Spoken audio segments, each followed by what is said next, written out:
welcome to another edition of the Public Interest. My name is David Granger, and today we discuss food security. Uh, and there's no easy way to food security. People have been talking about it for the last generation in Guyana. And no matter how much oil we produce, every morning you wake up, you have to find food. And the question is, are the majority of Guyanese people getting enough food to eat? Housewives, particularly, because they're the ones who have to go to the market. Workers are becoming worried about the high food prices in the markets and in the supermarkets and the shops. There's been a sharp surge in food prices over the last 20 months or so. Bread, a family loaf of bread is now selling for 360 Guyana dollars. Cassava, selling for $400 a kilo. Cooking oil, selling for $760 a liter. Eggs, $700 a dozen. Fish, and this is the cheapest fish, this is not, the butterfish and so on. Fish is selling at $560 a kilo. Flour, $160 a kilo. Milk powder, $1,440 a kilo. Plantains, $520 a kilo. Rice, $220 a kilo. Bottled drinking water, $240 a kilo. These are real prices on the streets of Georgetown and Parika and Mahdia and Mabaruma today. Imagine what happens to vulnerable groups. Imagine what happens to single female-headed households, to hinterland and rural residents. Imagine what happens to the aged, to unemployed people, and a lot of unemployed people, and to the poor. These people need access to affordable and appropriate food. I reckon that it could cost a family of 5 about $150,000 a month to put healthy and wholesome food on the table. And when you consider that the basic wage of a public servant is about $70,000, that person is probably earning about half of what he needs to feed his family. I'm not talking about the rent, I'm not talking about transportation, I'm not talking about clothing. I'm just talking about food. If he is to eat properly and feed his family properly, he probably needs about 150,000 Guyana dollars. That is the situation in Guyana today. Nothing to do with oil, nothing to do with politics. That is the plain truth about what's going on in the marketplace. So we need to consider what needs to be done in Guyana. When we talk about food security, what do we mean? We mean that everyone at any time must have access to adequate and nutritious food. In the Caribbean, food and nutrition security is faced with lots of problems, lots of challenges. Luckily, we are below the hurricane belt, but countries like Grenada and Haiti can be exposed to hurricanes. Haiti particularly has had terrible earthquakes. There are obstacles to trade. There are outdated technologies, so that the productivity of farmers is quite low. Then there are problems of pests and difficulty in introducing new technologies. And many Caribbean states are beset by international indebtedness, by high importation, by emigration, and by people drifting from the countryside to the city. When we speak about food security in Guyana particularly, things have gotten worse since April 2020. A survey was done among ordinary Guyanese, and many of them, the majority of them, about 60%, admitted that they were all slightly to severely food insecure. The result is that people are eating fewer meals a day, and people are eating less nutritious food when the day comes. That is the result of high food prices. And we had a poverty reduction survey many years ago. Even then, 12, 15 years ago, about 36% of the Guyana population was living in poverty, and about 20% was living in what they call extreme poverty. And they weren't able to eat wholesome foods on a daily basis. The road to hell, they say, is paved with good intentions. And quite frankly, over the last 20 years or so, there have been a lot of declarations, a lot of exhibitions, a lot of good intentions. And the CARICOM Secretariat has done a lot of spade work. But since 1989 in Grenada, the Grandance Declaration, then we had the Lillian Dahl Declaration here in Guyana, then we had a Regional Food and Nutrition Survey, then we had the Caribbean Community Agriculture Policy in 2011, the CAP. Then there was the CARICOM Regional Dialogue on Food Systems in 2021, and the CARICOM COVID Food Security and Livelihood Impact Survey. All of these things have been going on over the years. So the CARICOM Secretariat has not been idle, but the governments have not been implementing the recommendations of the bureaucrats. As you know, the present government sent representatives to the CELAC summit in last year, promising to provide strong leadership on food security, promising to establish a voluntary fund to facilitate regional disaster response, to open up lands for agricultural development, and to implement a business-to-business and a government-to-government portal. What has happened to these things? The United Nations Food Summit saw representatives from Guyana, and again, our representative promised to transform food production and involve the regional private sector. Then we had the Caribbean Week of Agriculture last year, promising to dismantle barriers to interregional trade. Then there was a CELAC Ministers of Foreign Affairs Conference, promising to make regional food security and production a priority. Promises, promises, promises. And then we had the AgriFest in Bridgetown a couple of weeks ago, promising to make lands available for young people. And the Agri-Investment Forum on Expo, promising to lead in reducing CARICOM import bills. Oh, Lord. We have had so many exhibitions. We've had so many declarations. We've had so many conferences over the last 20 years. But today, on the streets of Georgetown, in the markets, in Border and Stabroek, and in the towns around the country, food prices continue to rise. Conference or no conference. We have a strategy. Guyana does have an agricultural strategy, a national strategy for agriculture. And that strategy does define our agriculture policy. Agriculture is necessary, essential. It sustains livelihood. It generates wealth. It can create a business sector, an entrepreneurial sector of farmers and middlemen and markets, producing food, marketing food here in Guyana and in foreign markets. Agriculture is important. It accounts for about 20% of our GDP.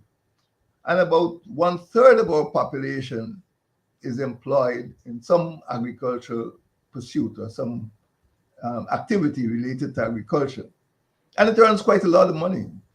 But it is essential because that is how we get our food. But over the last 15 or 20 years, we have not been able to reduce the prices of food, and the poor masses, the ordinary Guyanese, are still paying more for ordinary basic items than they need to in a country like this green state of Guyana. So what do we do about it? In my view, to be food secure, Guyana and CARICOM, because on these programs we deal with domestic and foreign policy. The foreign policy of Guyana to the Caribbean is based on what they call 4 pillars. Like a house is based on 4 pillars. And when you kick the pillars down, the house will fall. The first pillar is infrastructure. You need to get food from the farm to the market. That is a big problem. Guyana is a big country. We see that over and over again. We're proud of the size of the country. But when you go to areas like the Potaro Siparuni, there are no proper roads. That's Region 8. And that could produce some of the best sweet potatoes, some of the best tomatoes in the entire country, perhaps in the entire region. And in some areas like Parima or Karasabai or like Charlton, you cannot get the produce to the market unless you use aircraft. If you've ever been to Karasabai or Paramakatay, the food has to be flown out. And we just don't have that amount of aircraft to fly ordinary produce to the coastline. We don't have highways. Once you get past Mabura, it's difficult to penetrate the whole west of Guyana, the hinterland. Then there is no reliable shipping or sea freight line that can ship commodities reliably with cold storage into the Eastern Caribbean. And cold storage is another problem that requires energy. And then on the coast or in any area at all, there is a problem of irrigation and, of course, drainage. The rains have started. And if you saw the pictures of what is happening at places like Okwani and up certain rivers, you realize that we're in the middle of, I don't know if you can call it the Guyana monsoon, but the infrastructure for draining those areas is inadequate. And up the Kanji, they're now talking about clearing the Kanji Creek of all the weeds and which tend to block the drainage. So drainage and irrigation, especially in Guyana in May, June, need to be attended to if we are to have our farmers productive. Because once those farms are flooded, not only is there a lack of food immediately, but for months to come until the flood waters drain off, and then you could replant the farms. You wouldn't get the food coming out of those areas. So all of these lapses or inadequacies in infrastructure lead to losses. And sometimes if you go to a stelling, you see piles of plantain or other produce. What do you think is happening to the plantains at the bottom? As they ripen, they get soft, and nobody's going to pay for them. So there's a lot of wastage because there's no proper transportation or there's no proper storage for farm produce. In addition to that, we need information. A farmer needs to know what is happening in other parts of the country so he produces for the market. For example, if he is at Purika, he wants to know whether people in Rossignol or Port Morant or elsewhere require certain commodities. So he wouldn't produce more than the market could take. And we need that sort of information technology so that he can produce for the market and not guess and end up losing, stuff that he produces. You need innovation. This is a modern age, modern technology, and we have to adopt new systems. We can't just go into the back dam with a shovel and a crocus bag, and expect to compete with other countries which have huge, machines, reapers and planters and combines. And unfortunately, a lot of our ground provision farmers don't have that type of equipment. It's not innovative because we had several years ago the benefit of an IDB-funded agricultural export and diversification program. This is even before we got into office, but it's only when AP and UAFC got into office that we opened the agro-processing facility. We operationalized the agro-processing facility at Purika, which was funded initially by the IDB.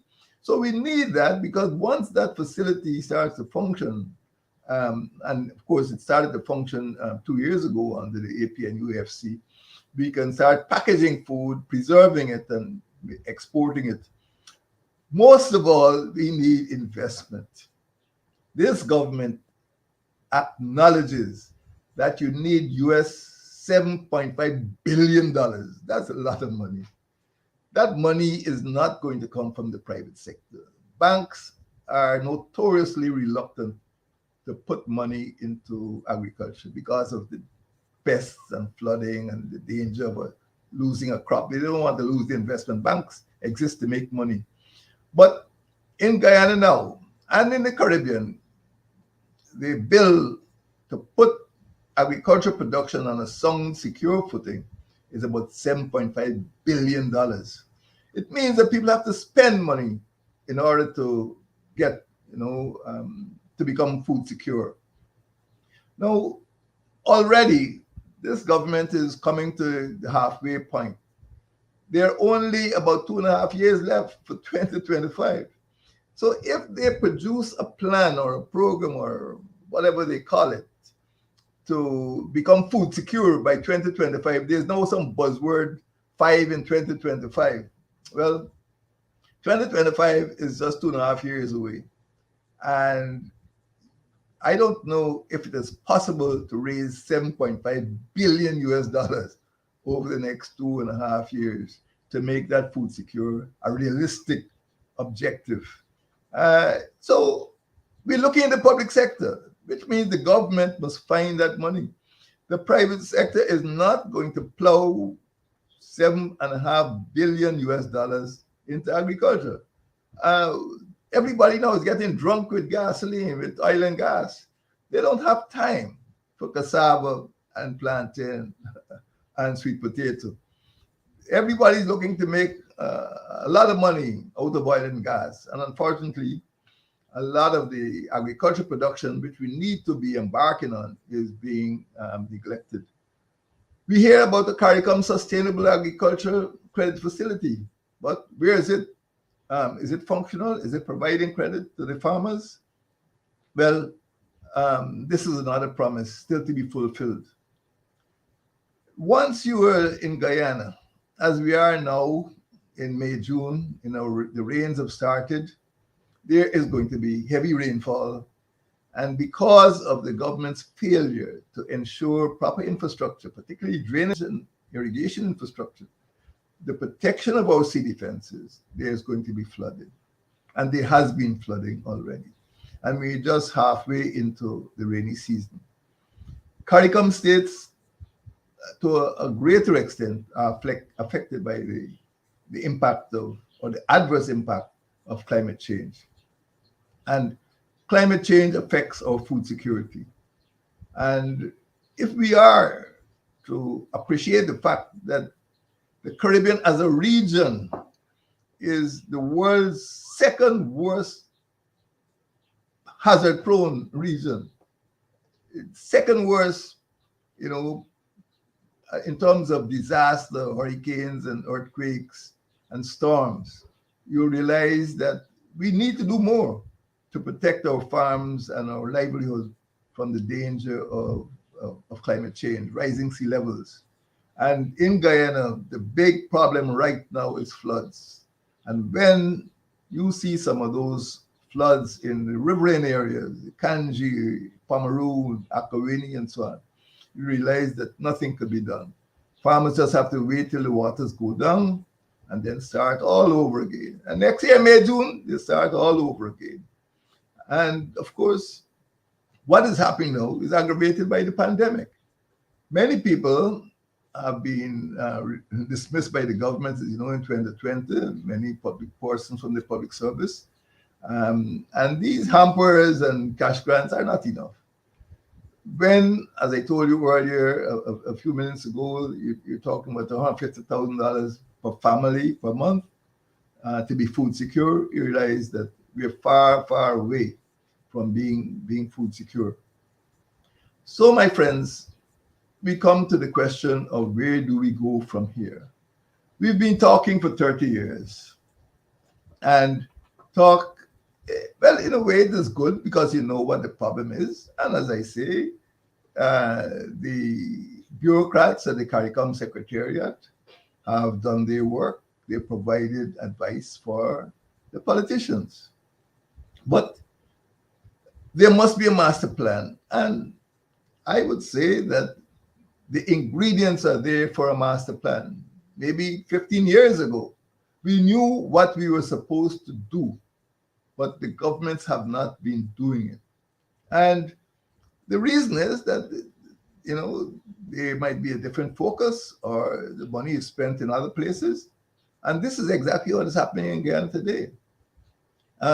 We know what we're supposed to do, but money is being spent in other areas. People are going around the country with hampers and cash grants, but we are not investing sufficient in agriculture to produce the food commodities that ordinary people need on a daily basis, and that is why prices are so high.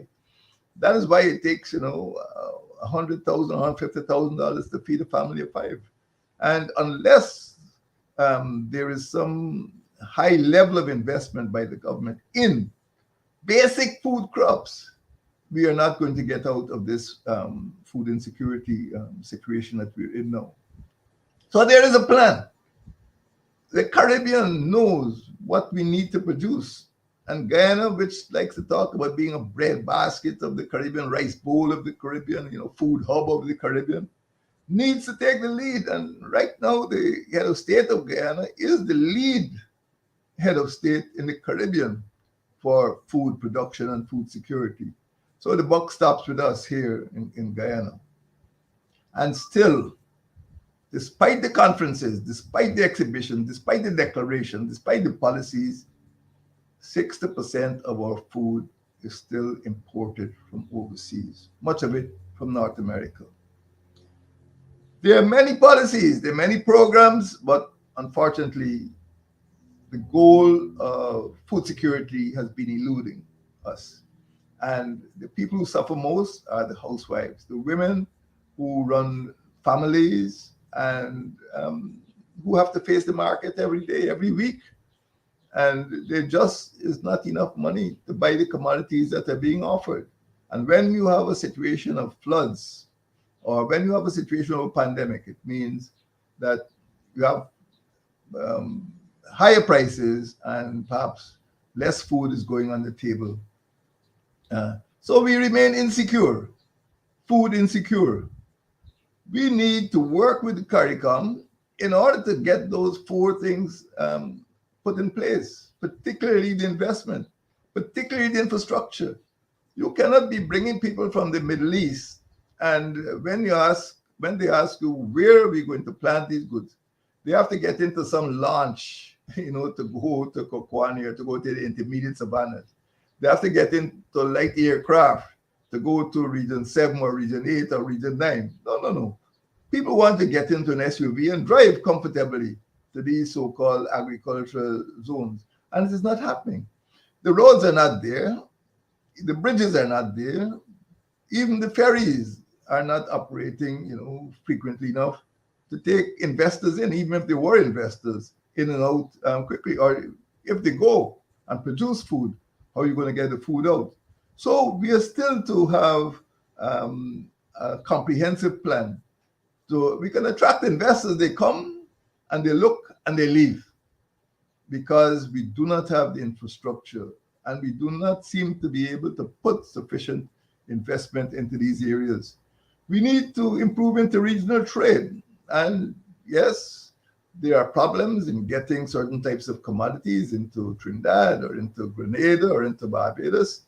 These are problems that the bureaucrats have not been able to solve. These are problems of political will. And the presidents and prime ministers must sit down to decide how this single market and economy can work. When you talk about the single market, just as we can move commodities, from Mabaruma, into Mahaika, we must be able to move foodstuff from Guyana into Grenada. That is what a single market means, but it doesn't work, because you find many other Caribbean countries put up blocks, barriers, tariffs in order to protect their own farmers and to prevent entry from other countries. Oh, there have been promises to remove those barriers. Let's see where it goes. We're all suffering. We're all going to conferences. We're all making promises. Let's see how we can achieve the so-called 5 by 25. by in 2025. As I said, 2025 is just around the corner.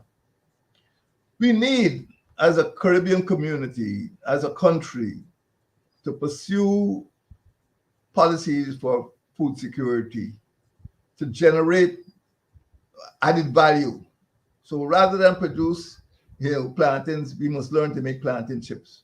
Rather than just produce oranges, we must learn to make orange juice, and so on. And this will help to cushion our produce or suppliers from sudden rises in price, or from climate shocks like we're having now with the flooding. We have to promote agro processing. It is time we get out of this syndrome of just producing raw food, carrying it to the market. We have to learn to freeze and process and package commodities if we are to penetrate foreign markets. CARICOM states have set a target to reduce, food imports. But when you look at the region that is importing $5 billion US, this is difficult to achieve by 2025, 2.5 or 3 years time. We need to have some mechanism for implementing these, very ambitious and flowery promises. In Guyana, the PPP administration is spending billions of dollars on what they call life support in the sugar industry. I think the leaders of the PPP and GAU know a lot about the sugar industry that they're not prepared to speak about. The sugar industry has been in decline for half a century. And when they speak about the sugar industry, ask them who closed the East Demerara estates. Ask them who closed the East Bank Demerara estates, where we now have big housing schemes.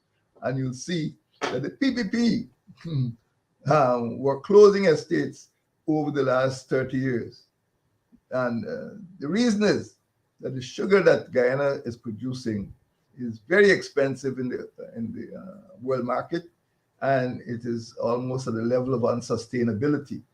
The PPP tried to create this, super factory at Skeldon, and it's a white elephant. And they know that the sugar industry is not going to have the turnaround that they anticipated.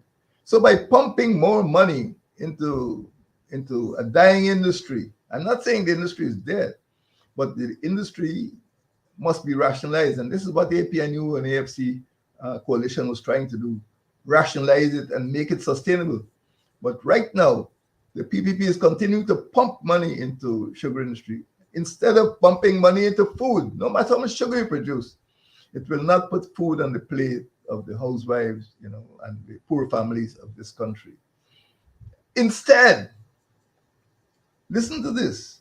Instead, the PPP recently promised to put 15,000 hectares of land into hemp, H-E-M-P, not F-O-O-D, hemp. You can't eat hemp. They want to produce soya, S-O-Y-A, instead of food. They want to produce wheat. When you go into these commodities, there are new problems. There are problems of research. These are new crops. We have no experience in hemp, soya, and wheat. So it will be a long time before these commodities could be produced profitably, if ever. In the meantime, we are not getting cheap sweet potatoes, cheap plantain, cheap cassava, cheap edo in order to put food on our people's plates. This is a situation we find ourselves in at present with this present administration. And people are hungry. People are hungry. Children are underfed. We know from past experience that there's no easy way. There's no easy road. There's no easy means of achieving food security. But right now, the PPP is promising and not performing. And if we need to make our country and our community, the Caribbean community, food secure, we need to put more thought into providing investment, into providing infrastructure, in providing innovation, and in providing the information and information technology. We have had enough exhibitions and declarations. What we need now is performance to put food on the plates of poor families in Guyana. Thank you, and may God bless you all.